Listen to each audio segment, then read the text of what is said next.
the 10-minute rule motion. Mr. Gareth Thomas.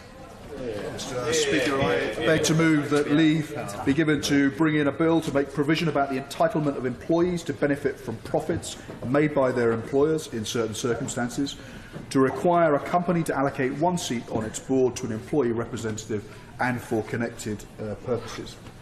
Mr. Speaker, if you work hard for a company, if you help it succeed and make a profit, then surely the owners should share a little of those profits with you and other employees. The best companies already do. Indeed, the best companies also want their staff involved in decision-making at the highest level, using their knowledge and expertise to help plot company strategy and keep senior management on their toes. In truth, Britain has a productivity and a fairness problem. Despite numerous initiatives, we are behind our main competitors in terms of productivity, whilst at the same time inequality continues to grow.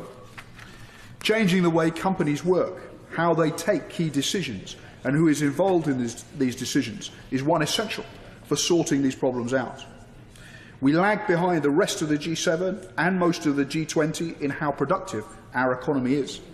Indeed, for 2010 to 2014, annual average labour productivity was lower in Britain than in any other G20 or G7 country. And whilst executive pay has shot up in recent years, the incomes of the rest of the workforce has struggled to keep pace, even with historically low levels of inflation.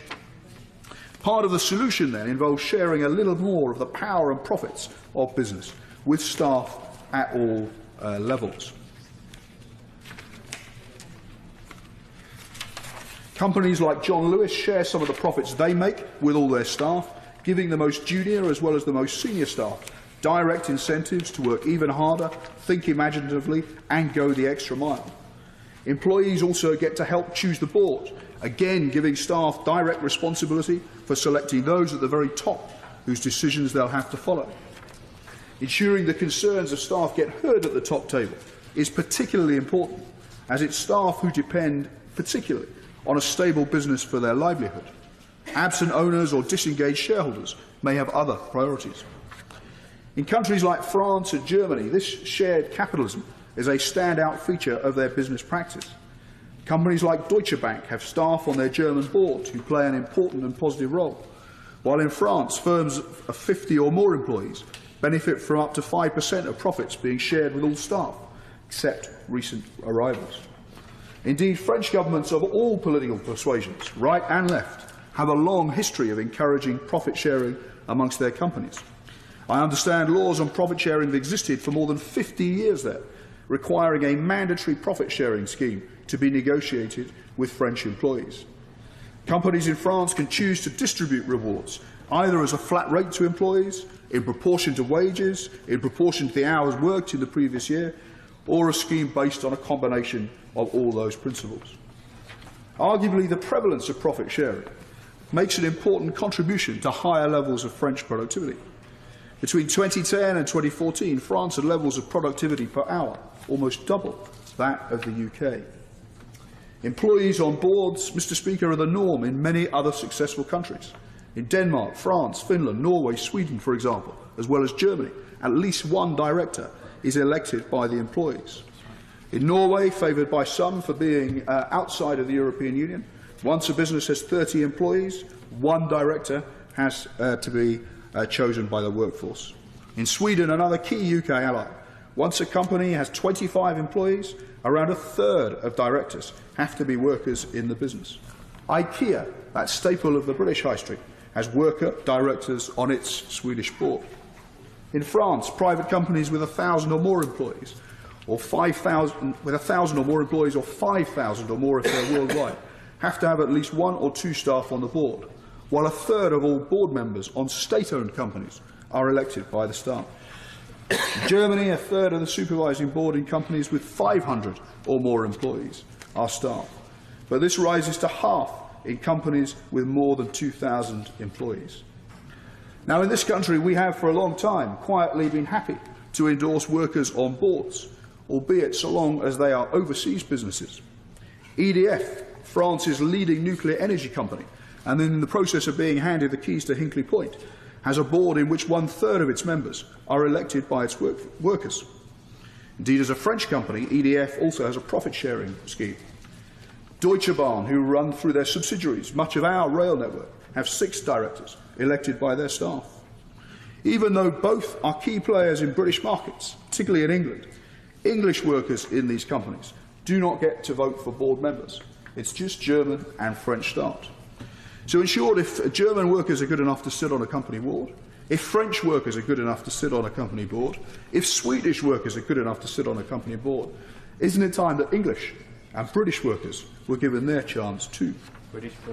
There are a number of companies operating too in tough markets in the UK who have demonstrated that employee directors work. John Lewis is one, but FTSE 100 Group First Group are another. Mick Barker is the employee director, Mr. Speaker, of First Group. He's been a railway man for 39 years and is employed as a train driver for First Great Western. He serves on the board and various other committees of the board. Indeed, First Group encourage their operating companies across the UK and North America to elect employee directors to their boards so that, in their own words, the views and opinions of staff are represented at the very highest level. Now, in the UK, Mr. Speaker, the response to the concern about high levels of executive pay and falling workers' wages has seen some debate about broadening the membership of remuneration committees of big companies to include staff. Indeed, the Department for Business, Innovation and Skills considered in 2011 reforming the remuneration committees of boards, but sadly nothing happened. Analysis from the House of Commons Library suggests that if a French-style profit-sharing system was introduced here in the UK, corporate household names could be allocating to their staff an extra £500 to £1,200 a year once profits have been declared. Not huge sums of money to those at the very top of those businesses, but helping to reward better the collective hard work that is required for any business to succeed. It does not add to business costs, nor does it undermine pay differentials between skilled and unskilled workers, or between founder and recent employees. But it does offer an incentive to all to cooperate together to support business success and achieve higher returns for both staff and owners alike. As the IPPR have noted, if every private sector company in the UK with 500 or more employees had a profit-sharing scheme, over 8 million people in 3,000 British firms could benefit from hundreds of pounds a year extra. Company law, Mr. Speaker, in my view, needs to change to reflect modern Britain. Employees' crucial stake in the success of their employer needs recognition in law. Strong businesses, better rewards for staff, higher productivity and a less unequal country. This bill is a step towards those ambitions, and I commend it to the House. Order. The question is that the honourable member have leave to bring in the bill. As many as are of that opinion say aye. Aye. Of the contrary, no. I think the ayes have it. The ayes have it. Who will prepare and bring in the bill? Mr. Chris Evans, Ms. Meg Hillier, Mr. Steve Reid, Ms. Louise Ellman, Mr. Adrian Bailey, Ms. Rachel Maskell, Mr. Stephen Twigg, Mr. Mark Hendrick, Mr. Stephen Doughty, Ms. Kate Osamore, Mr. John Woodcock, and myself.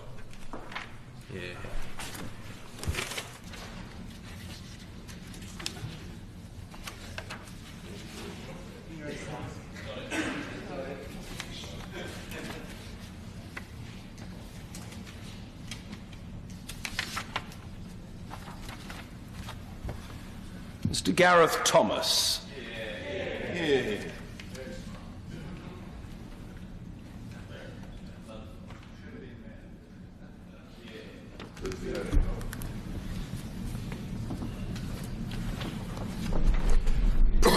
Profit Sharing and Company Governance Employees Participation Bill. Second reading what day? Friday the 11th of March, sir. Friday the 11th of March. Thank you.